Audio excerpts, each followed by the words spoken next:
მივმართავ პირველ რიგში ჩვენ საზოგადოებას, რომელიც დღეს ალბათ არის ძალიან აღელვებული იმის გამო თუ რა ხდება ქვეყანაში. ფაქტი არის, რომ ახალწლების მერე დაწყებული არის ახალი ტალღა რეპრესიების, დაჭერების, დაშინების, რომელსაც აქვს ერთადერთი მიზანი, რომ გააჩეროს ის პროტესტი, რომელიც არ გაჩერდება. ჩვენ გადავედით ახალ ეტაპზე რუსული რეჟიმის, რომელიც აშკარად ხმარობს ყველა იმ საშუალებებს, რაც ახასიათებდა თავის დროზე და ახასიათებს დღესაც რუსულ პუტინის რეჟიმს.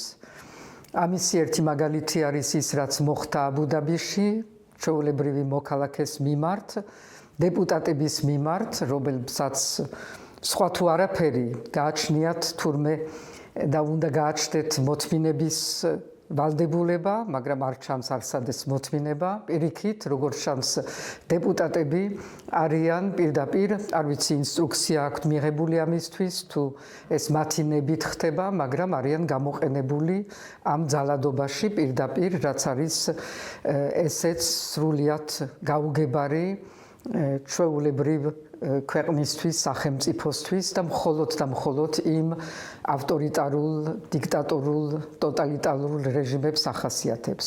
ასევე ის, რაც მოხდა ამ ღამეს ერთ-ერთ პოლიტიკოსის მიმართ, გიორგი გახარიას მიმართ, არის ასევე სრულიად წარმოუდგენელი.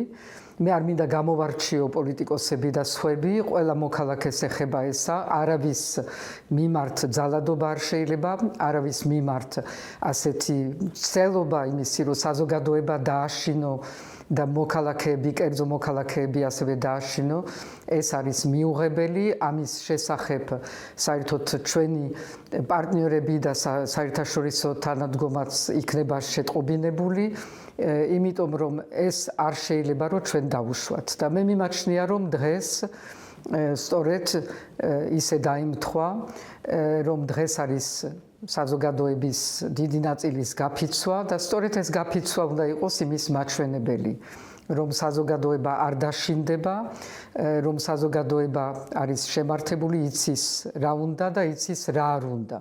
არ დათანხმდება საქართველოს იმაზე, რომ საქართველოს გადაიქცეს რუსულ რეჟიმად ბოლომდე, ამისთვის საქართველოს იბრძვის მშვიდობიანად და მინდა უთხრა ასევე ბატონ ივანიშვილს, რომ ის მცდელობა, რომელიც აშკარად არის პროვოცირება რაღაც კიდევ უფრო მძაფრ დაპირისპირების, რომ ეს გადაიზარდოს, ან ყოველ შემთხვევაში ამით დაგვაშინოს, რომ ეს გადაიზრდება სამოქალაქო დაპირისპირებაში, ეს არის წარმოუდგენელი, იმიტომ რომ კიდევ ერთხელ არ არსებობს ორი მხარე საქართველოში.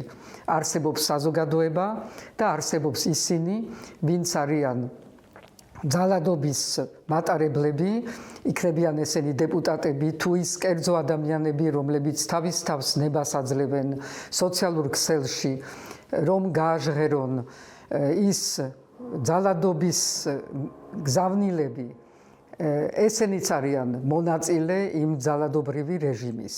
ასე რომ არის რეჟიმი ერთ მხარეს, საზოგადოება მეორე მხარეს. და ამ შემთხვევაში, ბატონო ივანიშვილი, საზოგადოება ყოველთვის იმარჯვებს.